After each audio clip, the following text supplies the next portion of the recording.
सेहतमंद और भरपूर ज़िंदगी गुजारने के लिए ना मुतवाज़िन तर्ज ज़िंदगी इंतहाई ज़रूरी होता है, जो बदकिस्मती से हम में से अक्सर लोगों की ज़िंदगी में मिसिंग दिखाई देता है। और गैर मुतवाज़िन तर्ज ज़िंदगी कई किस्म की ख़तरनाक बीमारियों की भी वजह बनता है, जिनमें डायबिटीज़ सरे फहरिस्त आती है। और डायबिटीज़ ताहयात साथ रहने वाली एक ऐसी बीमारी है जो कि हर साल लाखों अफराद की जान ले लेती है और ये किसी को भी लाहक हो सकती है। ये बीमारी उस वक्त होती है जब जिस्म अपने अंदर मौजूद ग्लूकोज को हल करके खून में शामिल नहीं कर पाता है।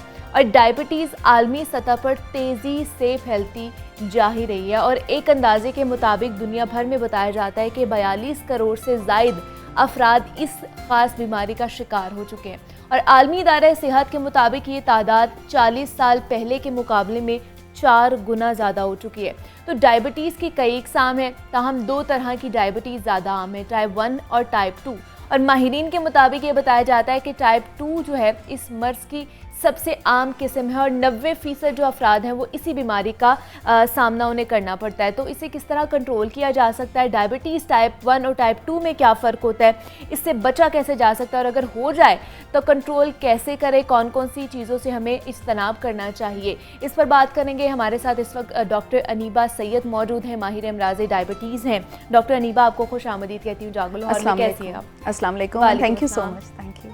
डॉक्टर अनीबा, डायबिटीज़ या जिसे शुगर भी कहते हैं, एक बहुत बीमारी आम होती जा रही। पहले हम देखते थे कि किसी किसी में ये पाई जाती थी, अब तो बच्चों में भी ये पाई जाती है। तो ये किस तरह हमारे जिस्म को नुकसान पहुंचा रही होती है, इतनी ख़तरनाक बीमारी क्यों इसे कहा जाता है? फिर इसकी फ़र्दर जो टाइप्स हैं उस पर बात करेंगे। ये बात आपकी बिल्कुल दुरुस्त है कि इसको बहुत ख़तरनाक बीमारी कहा जाता है और इसके कहने के पीछे एक बहुत बड़ी वजह है। अच्छा। अगर देखा जाए तो शुगर किसी भी मेजर ऑर्गन या माइनर ऑर्गन को नहीं छोड़ती नुकसान पहुंचाने में।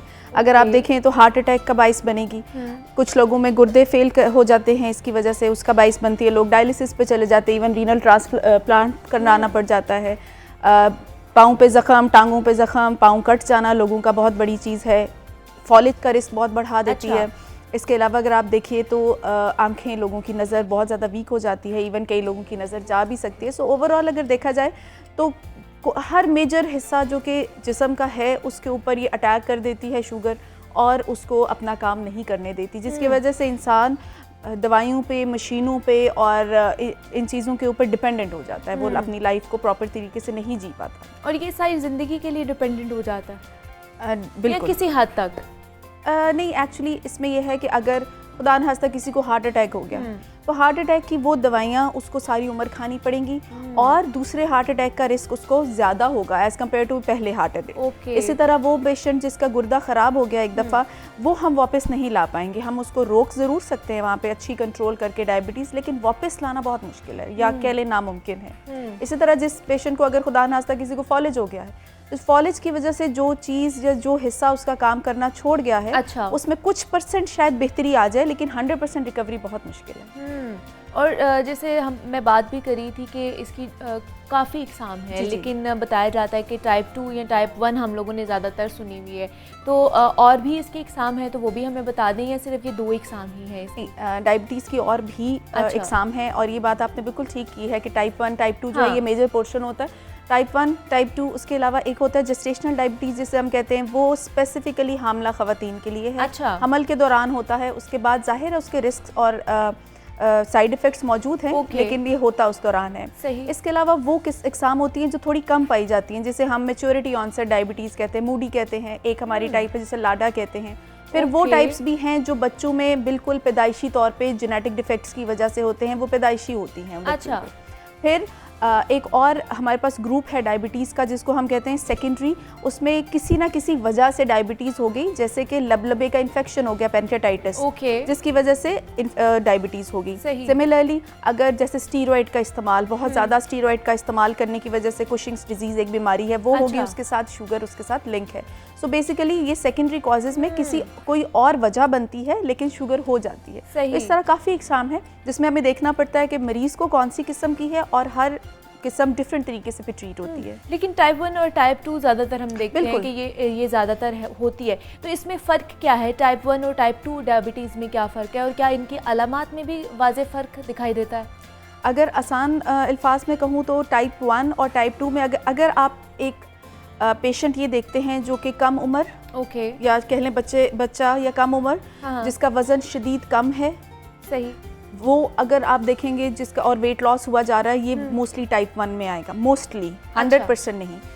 लेकिन दूसरी तरफ अगर आप वो पेशेंट देखते हैं जिसका वज़न बहुत ज़्यादा है, आप देखते हैं पीछे गर्दन का रंग तब्दील हो चुका है, थोड़ा काले की तरफ हो रहा है, उसकी शुगर, अगर उसको शुगर हो गई है, उसको बार बार इन्फेक्शन हो रहे हैं, यूरिन के इन्फेक्शन हो रहे हैं, वो मोस्टली टाइप 2 की तरफ फॉल करेगा। जो टाइप 1 है उसमें इंसुलिन बनाने की जो पैनक्रियास की या लबलबे की पूरी कह ले उसकी जो हमारे पास कैपेसिटी है, हाँ, वो ख़त्म हो चुकी होती है। तो बॉडी इंसुलिन बना नहीं रही होती, जिसकी वजह से इंसुलिन देना हमारे लिए लाजमी है, पेशेंट की सर्वाइवल के लिए लाजमी है। टाइप 2 में ये है कि इंसुलिन मौजूद होती है, लेकिन उस हद तक मौजूद नहीं हो पाती जिस हद तक जिस्म को रिक्वायरमेंट है। उसकी वजह ये है कि इंसुलिन भी कुछ हद तक कम है, लेकिन जिस्म में चर्बी और इंसुलिन रेजिस्टेंस हो जाने की वजह से वो दीवार जिसको इंसुलिन ने क्रॉस करके जाना है वो बहुत ऊंची हो जाती है। सो अगर इंसान को पहले उसी खाने के लिए 10 यूनिट चाहिए, अब उसी खाने के लिए शायद उसको 15 यूनिट चाहिए और बॉडी 10 की बजाय 7 निकाल रही है, वो इतना मिसबैलेंस हो जाता है कि वो फिर हाइपरग्लाइसीमिया या शुगर की अलामात आना शुरू हो जाती है। ओके, तो इसमें से खतरनाक कौन सी वाली है? खतरनाक बेसिकली दोनों के अपने अपने खतरे हैं। अच्छा, जो मैंने पहले बताई कॉम्प्लिकेशंस, वो दोनों ही कर सकती हैं। अच्छा, ठीक है। इसके अलावा 2-3 मेजर कॉम्प्लिकेशंस होती हैं जैसे जो कि इमरजेंसी होती हैं, जैसे कि डीके हो गया, अच्छा, हॉन्क हो गया या HHS अब उसको हम कहते हैं, ये वो होती हैं, या शुगर बहुत कम हो जाना, अच्छा, भी हाइपोग्लाइसीमिया। ये 3-4 मेजर कॉम्प्लिकेशंस हैं जो कि इमरजेंसी होती हैं। मोस्टली टाइप 1 के साथ ये होती हैं, लेकिन टाइप 2 में भी हो सकती हैं। सो अगर मैं ये कहूँ इन दोनों में से ज़्यादा खतरनाक कौन सी, दोनों अपनी अपनी जगह खतरनाक है, दोनों जो है वो खतरनाक है। लेकिन डॉक्टर नीबा कहते हैं कि बहुत सी ऐसी अलामात होती हैं कि हमें पता ही नहीं चल रहा होता इनिशियल स्टेजेस पे कि हमें शुगर हो रही है, डेवलप भी हो रही है, और हम लोग अपनी लाइफ में या अपनी डेली रूटीन में वो सब कुछ कर रहे होते हैं, लेकिन बहुत सालों बाद हमें जाकर पता चलता है कि अच्छा हमें शुगर हो चुकी है। इसकी क्या वजह है? ये ना आपने बहुत ही एक अच्छी बात की। मैं कई दफ़ा पेशेंट्स को बताती भी हूँ कि जब आपको शुगर का पता चला है, कम से कम 8 साल पहले आपके जिस्म में शुगर का वो प्रोसेस स्टार्ट हो जाता है, लेकिन लबलबा बेचारा वो पूरी तरह कोशिश करके किसी तरीके कंट्रोल कर रहा होता है। कुछ अलामात अगर आप ये देख रहे हैं कि आपका वेट लॉस हुआ जा रहा है, हालांकि आप खुद इंटेंशनली वेट लॉस नहीं कर रहे, शुगर चेक करवा लें। सही। अगर आपको ये लग रहा है कि रिपीटेडली वॉशरूम जाना, पेशाब आ रहा है, आपको स्पेशली रात को 2-3 दफ़ा उठना पड़ रहा है, शुगर चेक करवा लें। वो लोग अगर ये देखें, जैसे गर्दन के पीछे की मैंने बात की थी, सामने वाली गर्दन का रंग और पीछे का रंग काफ़ी लोगों में आपने देखा होगा फ़र्क हो गया, जिल्द पीछे से खुरदरी होगी, आप चाहे जो मर्जी कोशिश करें वो कलर नहीं जाता, इसको हम कहते हैं एक्एंथोसिस। ये चीज़, यही रंग आपको बाजू के ऊपर भी मिल जाएगा, इवन घुटनों के साथ भी मिल जाएगा। सो यहाँ पे एक्एंथोसिस अगर मौजूद है तो ये अल्लाह पाक की तरफ से इशारा है कि इंसुलिन रेजिस्टेंस बहुत ज़्यादा होगी और शुगर अब हुई। तो अगर ये चीज़ें आपको मिलना शुरू हो जाए, और मुनीबा मैं आपको बड़े इंटरेस्टिंग सा एक बात बताती हूँ। मेरे पास एक पेशेंट आया, एक फादर आए साउथ पंजाब से अपने बेटे को लेके, एक मुझे लग रहा है मेरे बेटे को शुगर हो गई है। अच्छा। और मुझे था, मैंने कहा अच्छा ठीक है बताइए आपको कैसे लग रहा है। जब मैंने सवाल किया तो बड़ी अच्छी उनकी, मैं कहती हूँ, उन्होंने नोट किया हुआ था। उन्होंने कहा हम वॉशरूम नहीं है, हम ऐसे उस इलाके में वॉशरूम नहीं, तो बेटा बाहर जाता है, तो बाहर जब उसने पेशाब किया तो मैंने ये देखा चिंटियाँ इकट्ठी हो गई हैं। अच्छा। तो ये मुझे इससे शक पड़ गया कि उसको शुगर है। सो मैं उस बाप की उस चीज़ को बड़ा मैंने अप्रिशिएट भी किया, एंड एक्चुअली उसका बच्चा डायबिटिक था। सो इट्स वेरी इंपॉर्टेंट, जैसे आपने कहा कि हम अपनी आंखें खुली रखें, साइंस को देखते रहें कि अगर हमें लग रहा है कि यहाँ पे कुछ गड़बड़ है तो हम फ़ौरन चेक करवा लें।